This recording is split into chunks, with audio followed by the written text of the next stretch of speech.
샬롬 샬롬 샬롬 샬롬 샬롬. 하나님 사랑합니다. 여러분 주 안에서 사랑합니다. 오늘 시편 14편 말씀 1절에서 7절까지 말씀이죠. 어리석은 자는 그 마음에 이르기를 하나님이 없다 하는도다. 이렇게 시작합니다.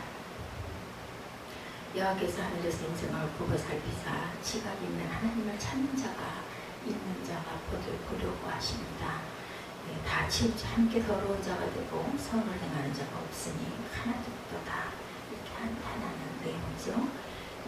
이 세상에 항상 두 세계가 공존하는데 빛과 어두움, 진리와 비진리, 높음과 낮음, 그리고 하늘과 땅, 이런 얘기로 보면 두 세계가 공존을 합니다. 밤이 있으면 낮이 있죠. 그리고 더운 날이 있으면 또 추운 날도 있습니다. 이 두 세계는 서로 대치하기도 하고 견제하며 갈등하며 때로는 조화를 이루기도 합니다. 우리가 항상 낮만 있다면 얼마나 지겹겠어요, 그죠? 아니면 항상 캄캄한 밤만 있다면 또 얼마나 답답하겠어요. 그런데 이 더운 여름이 지나면 또 추운 겨울도 있다는 것을 우리는 압니다. 근데 만약에 이것을 경험해 보지 못한 사람은 안 믿겠죠. 이 믿음의 세계란 우리가 경험하지 않았어도 말씀 속에서 우리가 믿고 가는 거죠. 보이지 않는 것도 보고 갑니다. 서로 대치하지만 또한 갈등하지만 때로는 조화를 이루기도 합니다. 이 세상 모든 사람은 누구든 이 두 세계 중 하나에 속해 있습니다. 나는 중간이다라는 말하는 사람도 있을 수 있겠지만 엄밀히 따지면 나는 선이냐 악이냐 선택입니다.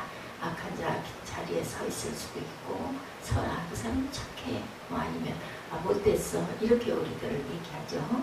자세히 보면 어느 쪽으로 오는가 기울어져 있습니다. 딱 중간인 경우는 없다라는 거죠. 종교에 대단히 됩니다. 이 세상에는 종교도 굉장히 많습니다. 기독교, 불교, 유교, 마호메교, 이슬람, 이런 힌두교 이런 교회들. 또 일본에는 종교가 엄청나게 심죠. 이 우상들이 많이 있습니다. 유신론적 종교 하나는 또한 무신론적 종교. 유신론자는 하나님을 믿는 사람을 말하죠. 그리고 무신론자는 신의 존재를 믿지 않는 그런 사람들. 이 세상의 사람은 모두 이 세계 속에 속해 있습니다. 엄밀하게 따지면 믿느냐 안 믿느냐 이렇게 되죠. 나는 이것도 저것도 아니다라고 말하는 사람도 엄밀히 따지면 뭔가 한쪽으로 기울어져 있다는 거죠. 오늘 읽은 성경에도 이런 두 세계를 말씀하고 있습니다. 무신론적 세계관과 유신론적 세계관이 나타나죠. 무신론적 세계관은 하나님이 없다고 하는 세계관. 1절을 보면 어리석은 자는 그 마음에 이르기를 하나님이 없다 하도다. 아까 제가 읽은 것처럼 이렇게 시작하죠. 이것이 바로 무신론적 세계관. 여기서 어리석은 자는 히브리 말로 나발이라고 부릅니다. 이는 외적으로 하나님을 부인하고 자기 뜻대로 사는 사람을 말합니다. 또한 내적으로는 그 마음에 하나님이 없고 하나님과 관련이 없는 사람을 말하죠. 이 세상에는 이 나발들이 정말 많습니다. 또 때로는 나는 그렇지 않은가 돌아볼 줄도 알아야 되죠. 하나님이 계신다 하면서도 없는 사람처럼 굴면서 살고 있으면서 그것을 또한 깨닫지 못하는 경우도 있습니다. 2절에 보면 여호와께서 하늘에서 인생을 보고 살펴 지각 있는 하나님을 찾는 자가 있나 하려 보신즉 있는가 보려 하신즉 보니까 선을 행하는 자가 하나도 없도다. 이게 굉장히 아픈 이야기입니다. 노아의 홍수 때와 소돔과 고모라 당시 세상의 고파성을 상기하여 지은 말씀이라고 전해지고 있습니다. 당시의 사람들이 하나님을 찾지 않는 무신론적인 세계관을 갖고 있음을 나타내죠. 이 무신론적 세계관은 하나님의 존재를 부정합니다. 그리고 인간의 경험과 자신의 생각을 중시하죠. 어떻게 보면 또 범신론적이다. 내가 모든 것들을 다 하고 내가 하나님이다. 이렇게 내가 최선이다. 내가 최고다. 이렇게 얘기하는 사람들. 언젠가 내가 모든 것의 중심이 된다는 거죠. 그리고 자연과 오늘의 현실 너머에 있는 하나님의 세계, 영적인 세계 내세는 인정하지 않습니다. 그래서 오늘 현실 세계만을 강조합니다. 그럼 우리가 살아가면서 선을 구태여 행할 게 있는가? 잘 살다가 그냥 나 하고 싶은 대로 나 편한 대로 내가 즐거운 대로 살다가 죽으면 그만이지 이런 사람들. 4절 끝에 보면 야훼를 부르지 아니하는도다. 부를 필요가 없겠죠. 예, 그죠? 그래서 세계관을 닫힌 세계관이다 이렇게 말하기도 합니다. 예, 반대로 유실론적 세계관, 무신론과 반대죠. 이 세상에 무신론자만 있는 것은 아닙니다. 예, 어둠이 있으면 밝음이 있고 높은 곳이 있으면 낮은 곳이 있고 불의가 있으면 또한 예, 진리가 있듯이 하나님을 찾지 않는 사람이 있는가 하면 하나님을 골똘히 만나기를 원하고 사모하고 찾는 사람들, 저와 여러분 같은 사람들도 있습니다. 그래서 5절에 그러나 거기서 그들은 두려워하고 두려워하였으니 하나님의 의인의 세계에 계십니다. 우리가 찾고 찾으면 만나리라 하죠. 예, 계십니다. 6절에 오직 야훼는 그의 피난처가 되시도다 이렇게 말씀하죠. 이것이 유실론적인 세계관입니다.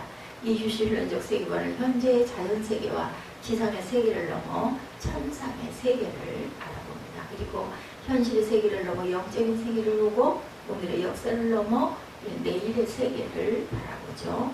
그래서 오늘 이 세계관을 열린 세계관이다 이렇게 말합니다. 그러나 닫힌 세계관은 하나님께서 오늘의 세계와 역사를 향하여 간섭하고 영향을 미친다는 것을 부정합니다. 그래서 이것을 닫힌 세계관이라고 말하죠. 이 닫힌 세계관에서는 인생의 엄숙함이나 하나님에 대한 두려움이 없습니다. 그래서 이 역사관의 인생관이 무섭습니다. 뭐 무서울 게 없죠. 뭐 내 마음 내키는 대로 하고 말면 되는 거죠. 내가 살고 죽는 것도 내 마음대로 한다. 뭐 사살하면 그만이다. 안 살아버리면 그만이다. 이런 이야기입니다. 역사 속에서 이 닫힌 세계관을 가진 사람들이 권세를 가지게 되면 어떻게 될까요? 내일이 없다고 생각하고 우리가 죽은 이후에 세계가 없다고 생각하니까 무서울 게 없어요. 독재자들이 됩니다. 살아있는 동안 어떻게든지 내가 즐겁고 적극적이고 내가 가고 싶은 거 다 갖고 먹고 싶은 거 다 먹다가 어느 순간 뭐 병들어 죽든지 말든지 뭐 이렇게 생각을 하는 거. 예, 많은 사람들을 무자비하게 죽이기도 하죠. 독재자들은 캔세라세라입니다. 될 대로 되라. 나 하고 싶은 대로 한다. 참을 필요도 없습니다. 무서운 세계가 되죠. 히틀러, 무솔리니, 김일성, 일본 군국주의가 바로 이러한 우리가 알고 있는 세계 안에서 인생관들의 사람들입니다. 뭐 말도 못하게 많겠지만 물론 떠오르는 생각. 캄보디아인은 폴포트 정권 때 수많은 사람들을 무차별하게 죽인 일이 있습니다. 그렇게 죽은 사람들의 해골이 오늘날 전쟁 기념관에 수북히 쌓여 있습니다. 그들은 한결같이 신에 대한 개념이 없었습니다. 그래서 세상에서 두려운 대상이 없죠. 집안에 무서운 존재가 없으면 아이들이 버릇이 없어지듯이 그러한 세계, 무절제한 세계가 됩니다. 근데 유실론적이 열린 세계관을 가지게 되면 오늘의 세계와 역사뿐 아니라 오늘의 내세와 초월성을 인정하게 되죠.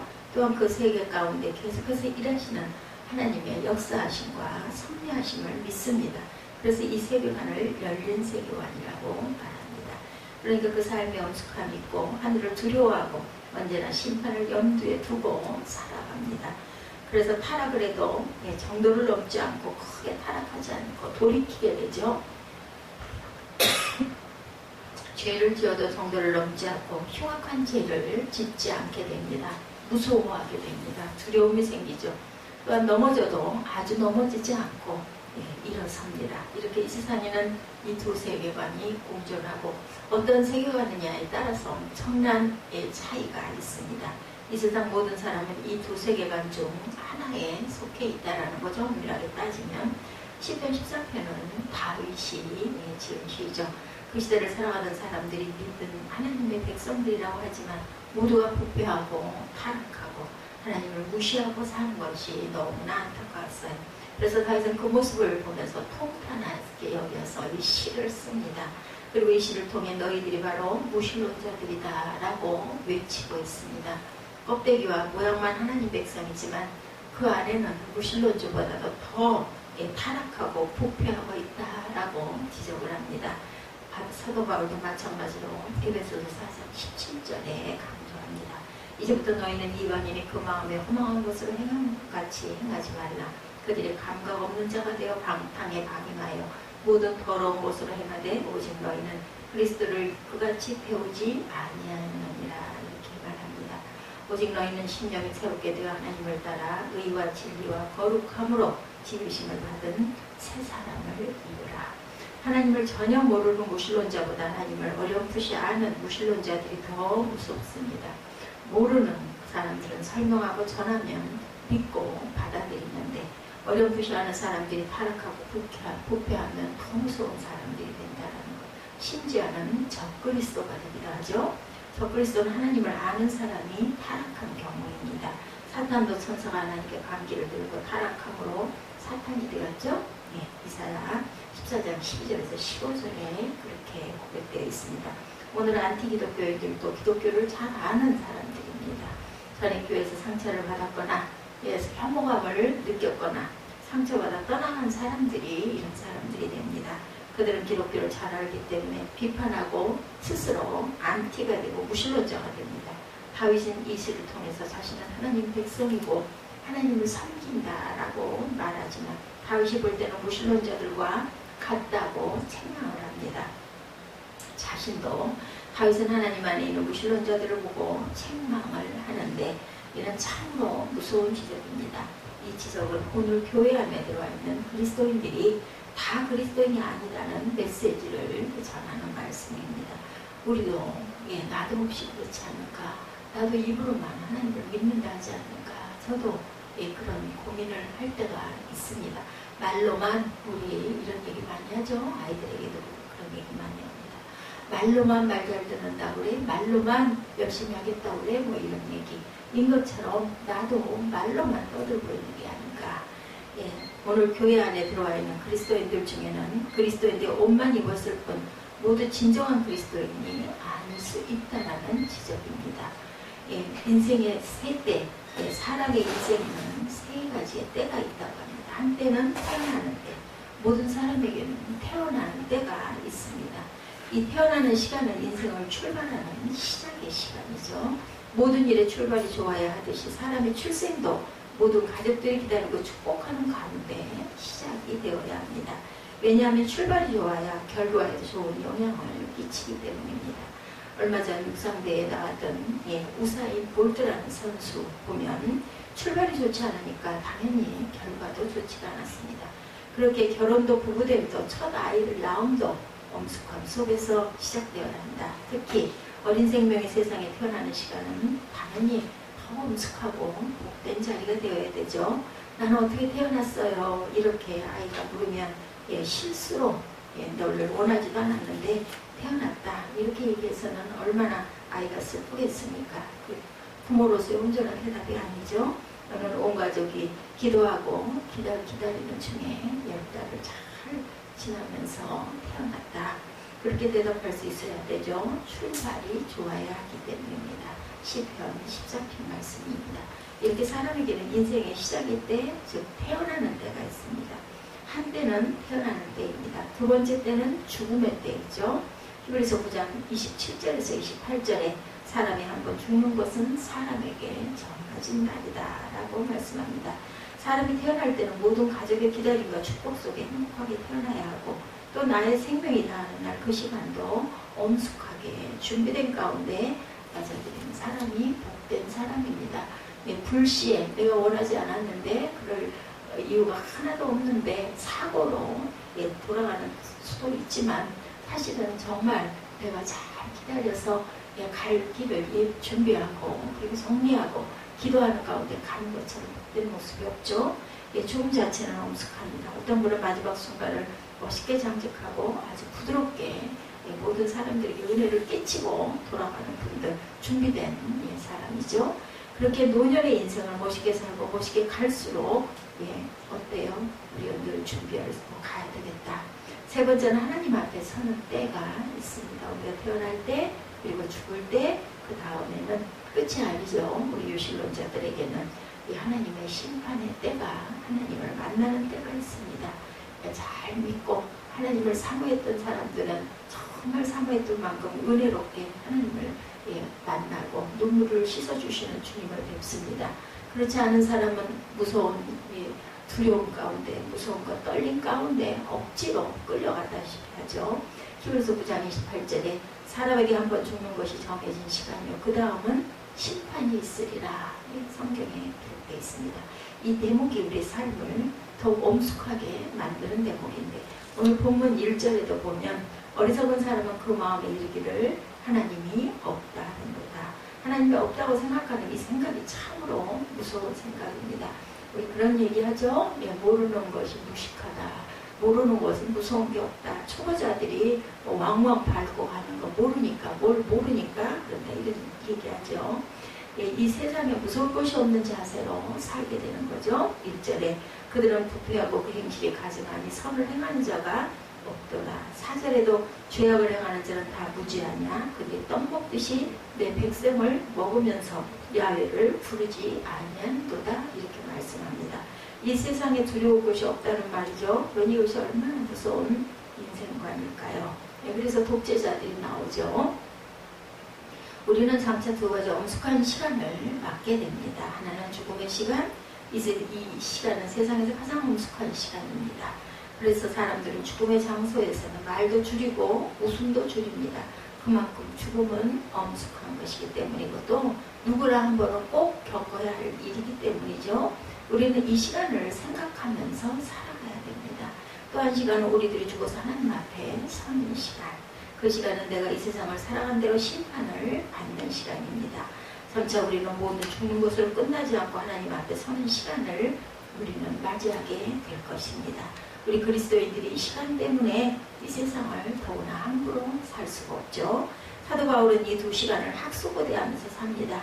그에게 죽음의 시간은 쉼의 시간이었고 하나님 앞에 서는 시간은 멸류관을 받고 공로를 인정받는 시간이었습니다. 바울은 평생을 주를 위해서 수고하고 전도하고 예수를 전하는 사람을 살았기에 마지막 시간을 마음 놓고 기다릴 수가 있었죠.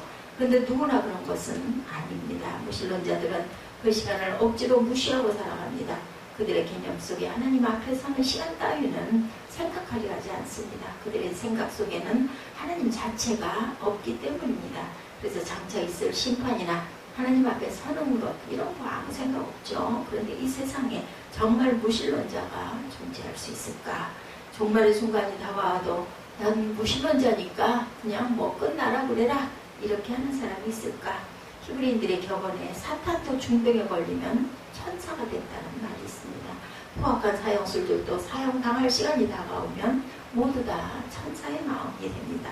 그래서 사형 제도를 폐지하자는 것인데 이미 악한 사람이 선해졌는데 굳이 사형시킬 필요가 있겠느냐라는 거죠.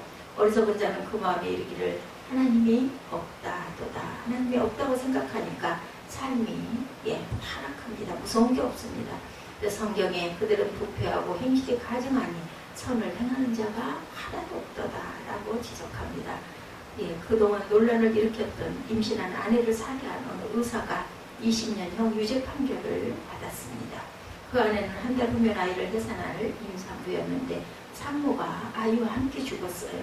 남편은 자신이 죽이지 않았다고 하지만 재판부는 남편이 죽였다고 유죄를 선고합니다. 여기서 남편이 죽였다는 정확한 증거는 없었습니다. 이것을 진위업인 오직 남편인 의사 자신만 알고 있을 것인데 그는 마음의 문을 꼭 닫고 있습니다. 그러나 사람이 언제까지 그 마음의 비밀을 영원히 감출 수는 아마 없을 겁니다. 다 속여도 자기 자신은 속일 수가 없죠. 자민이 연락받고 딸 집에 가서 제일 먼저 사위를 만나서 안타까운 마음으로 얼마나 힘들었느냐 하며 사위를 안으려고 했더니 사위 얼굴은 무표정했다고 해요. 그리고 목에 상처가 나 있었는데 자기는 사위가 범인이구나라고 직감했다고 합니다. 아내 뱃속에는 한 달 후면 태어날 아이가 있었습니다. 그런데 아내와 아이가 함께 죽습니다. 그런데 사위의 태도가 그렇게 냉정하더라는 거죠. 그래서 자민이 지금이라도 용서를 빌면 용서하고 있겠노라고 했다고 그래요. 여전히 그런 자신은 범인이 아니다 이렇게 항변하고 있습니다. 어리석은 자는 그 마음에 이르기를 하나님이 없다로다. 그들은 부패하고 행실이 가증하니 선을 행하는 자가 없도다. 하나님의 궁극적인 목표는 하나님의 이 세상을 향한 궁극적인 목표가 무엇일까? 7절에 이스라엘의 구원이 시온에서 나오기를 원하도다 말씀합니다. 야곱께서 그의 백성을 포로 당겨서 돌이키실 때 야곱이 즐거워하고 이스라엘이 기뻐하였도다. 마지막 말씀이죠. 여기서도 나타나 있듯이 하나님의 최대의 관심은 회복이고 구원입니다. 우리 부모가 자녀가 죽기를 바라는 부모, 자녀가 아주 타락해서 끝나버리기를 바라는 부모는 없듯이 하나님 당연히 구원이고 그리고 돌이킴이죠. 타락에서의 돌이킴입니다. 이 세상은 타락으로 손상이 되고 회파되어 가고 있습니다. 다윗은 하나님을 무시하는 세상의 타락을 지금 목도하고 있어요. 그리고 하나님 안에 있는 무신론자들을 보면서 결국 하나님께서 이 세상을 구원하실 것이다 라고 희망적인 메시지를 선포하죠. 7절에 그때 야곱이 즐거워하고 이스라엘이 기뻐하리로다 라고 말씀하죠. 하나님의 궁극적 목표는 회복과 구원이라는 걸 우리가 잊지 말아야 합니다. 또한 저와 여러분의 향한 하나님의 목적도 믿는 자나 믿지 않는 자나 구원이고 회복이라는 것. 하나님은 이 세상을 회복시키시기 위해서 구속의 절차를 아들을 통해서 받으셨습니다. 이것이 세상에 예수를 보내신 까닭이죠. 하나님은 구속을 통해서 이 세상을 회복하시죠. 오늘 이 세상의 성도들은 모두 이 구속의 프로그램에 의해서 회복된 저와 여러분들이라는 것. 이렇게 구속에 참여한 성도들은 본래 하나님의 세상을 창조하시고 만드신 목적을 충실히 준행해야 합니다. 그렇게 먼저 믿는 그리스도인들은 그 책임이 크죠. 책임을 다하지 못하면 교회 내에서도 무신론자들이 발생하고 안티 기독교인들이 많이 발생하게 됩니다. 심하면 어느 때인가는 내가 무신론자가 될 수도 있다는 것을 절대로 마음을 놓지 말고 긴장하고 살아가야 합니다. 오늘 우리는 다윗이 시를 쓰게 된 심정으로 세상을 바라보고 내 주위를 바라보고 그리고 내 자신을 돌아보고 묵상하는 그리고 기도하는 저와 여러분들이 되시기를 주님의 이름으로 축복합니다.